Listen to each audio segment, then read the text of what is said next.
Let me just start this off by saying that 2017 was just a stellar year for movies. I'm really sad that I missed out on some movies, but that was simply because either I had no time or no theater near me was showing them and I couldn't find them anywhere. So unfortunately, I haven't seen Call Me By Your Name, The Florida Project, as well as Good Time. Had I seen it, I'm sure they would have made this list, but unfortunately they're staying in sort of the honorable mentions section of this video. Anyways, let's get right into the list and find out which film is the best of the best.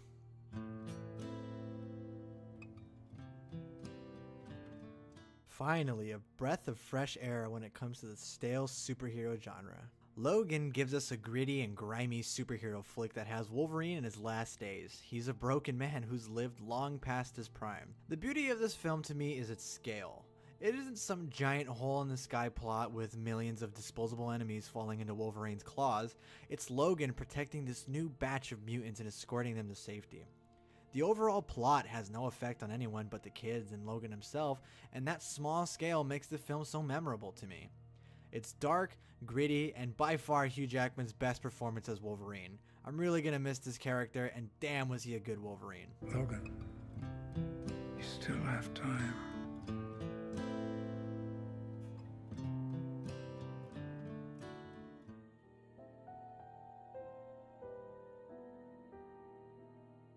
A clown movie with humor? That's never been done before. No, but in all seriousness, it was a big surprise for me. Having only seen the trailer with the lame jump scare at the end, I didn't really have that high expectations for this. But after watching it, I was completely blown away by how much I enjoyed it. It's Stranger Things, but better. This film has so much character, and Bill Skarsgård steals the show with Pennywise. The soundtrack is tense, and it's a very beautifully shot film. Although it resorts a little too heavily on jump scare, it was still a fun and perfectly enjoyable horror film.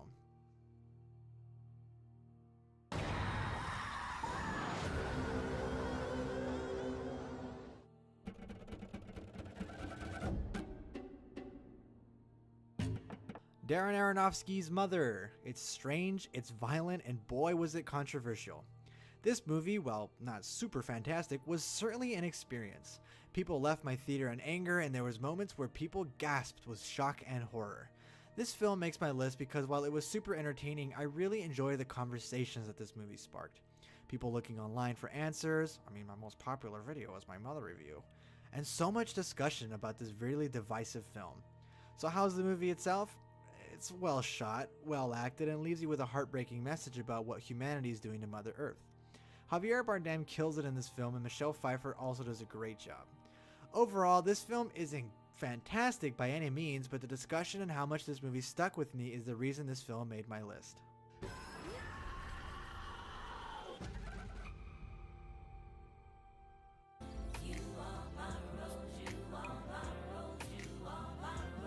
The Disaster Artist is about the making of one of the worst films ever made, and damn is it good. James Franco kills it as Tommy Wiseau, and the story itself is quite touching and hilarious.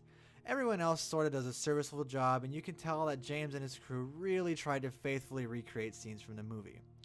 My only problem is that it deviates quite heavily from the book, and it's a pretty bland looking film. The direction is pretty boring, and James Franco seems kinda amateurish in this film when it comes to his directing.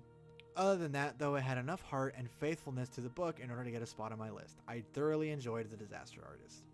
You're really gonna make this thing? We are going to go together.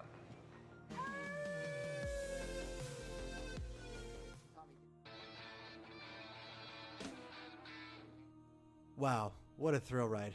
Baby Driver is fun, intense, and has a stellar soundtrack. What else can I say? Edgar Wright is a really talented director, and he nails it once again with Baby Driver. Aside from the great performances from Jon Hamm and Ansel Elgort, the movie also has a soundtrack that's kick-ass, but with a purpose. All action scenes are synced up to the music, and they follow a sort of beat. It's really easy to pick up, and once you do notice it, the film gets like a million times better. This movie reeks of coolness, and you're going to want to buy some sick shades and wish that you could drive as cool as Baby does.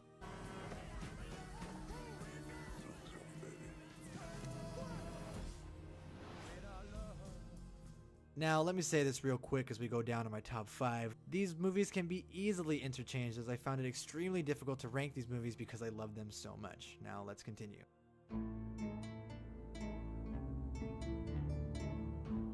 Jordan Peele's directorial debut, Get Out, is an absolute must-watch. I gotta admit that when I saw the trailer of this movie, I wasn't at all excited. I thought it was a film trying to cash in on current events, but when I walked out, I was extremely happy with how clever and well directed this movie was. It captures a unique sort of fear in being the minority meeting a majority, being the one black or Mexican or Asian person in a room that's not your ethnicity. You feel strangely out of place and that everyone is looking at you, and this movie captures that feeling perfectly. This movie is thrilling, it's funny, and has an effective social commentary that doesn't feel forced. Get Out. Check it out.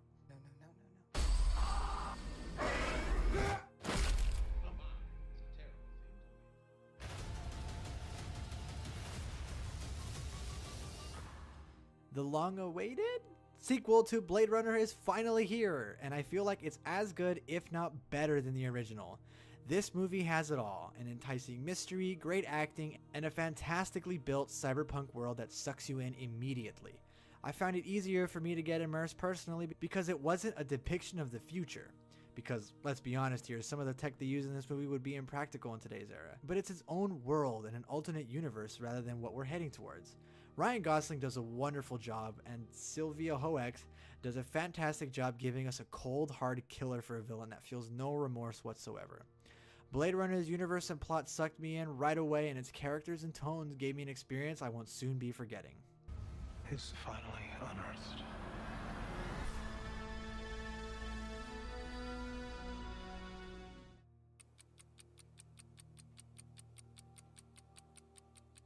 Christopher Nolan's World War II drama Dunkirk is a thrill ride that doesn't let up until the very end. With stellar direction and a tense soundtrack and some interesting editing and uses of storytelling, Dunkirk caught my attention and never let it go. Christopher Nolan is extremely talented and is the only director I'd pay extra for an IMAX experience.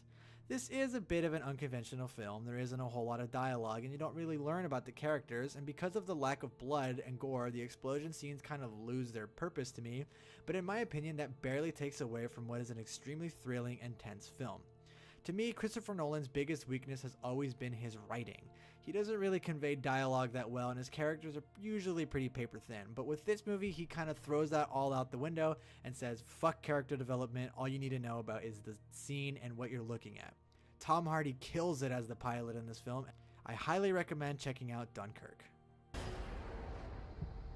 You can practically see it from here. What? Home.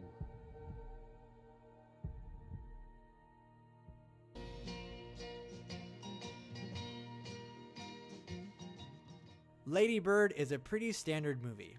There isn't really anything special about how it's shot or directed, but it's the film's writing that really makes this one of the greats for me.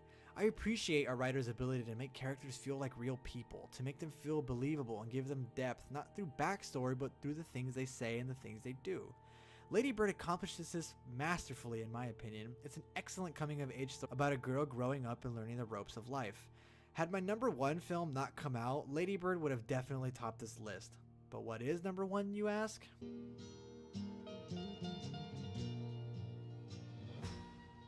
What I'd really like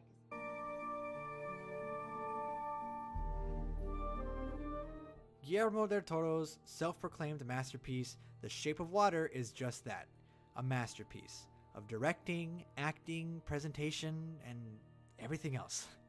Something about this movie resonated with me for days after watching it. The fact that this, as a love story, is so taboo and strange, but it's crafted so beautifully that it doesn't even matter that our heroine is in love with a strange fish creature, because the connection and the chemistry they have just feels so real. Additionally, this film has a beautiful presentation. The cinematography and the music make you feel so warm when it wants to, but also shows the harsh consequences of science and progress when it's necessary. The world has a very strong steampunk 50s vibe to it. Guillermo del Toro really shows his passion for both filmmaking and storytelling with this movie, and it really shines through the pretty aesthetic. There's actual effort here to make a great movie and not just some shitty chick flick. This is the kind of film that makes you want to make movies. Well, for me at least. It's an inspiring film that oozes not only style, but passion, and it's by far my favorite film of the year.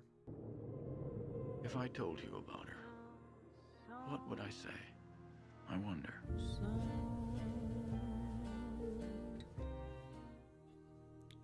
Now, obviously, this list is my own. It's my own thoughts and opinions, so if my list was different from yours, then that's great.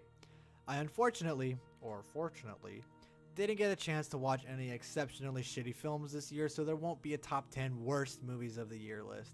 But I did make a shitty clickbait thumbnail anyways. I think I only saw 1 or 2 movies that disappointed me, and here they are. Justice League. A limp dick attempt at an Avengers movie. Everyone except for Gal Gadot phones it in, and I seriously doubt anyone at DC even cares anymore. Shall we? Alien Covenant. A limp dick attempt at an Aliens movie. Everyone phones it in, and I seriously doubt Ridley Scott even cares anymore. So that's my list for 2017. Overall, I felt like this was a great year for film, and I'm really looking forward to 2018 to see what it brings. My personal resolution for 2018 is to have more reviews and more weekly content, and to improve my overall quality of video, because let's be honest, some of my videos earlier this year were pretty shitty. Anyways, thanks for watching and sticking around, and I'll see you guys next time.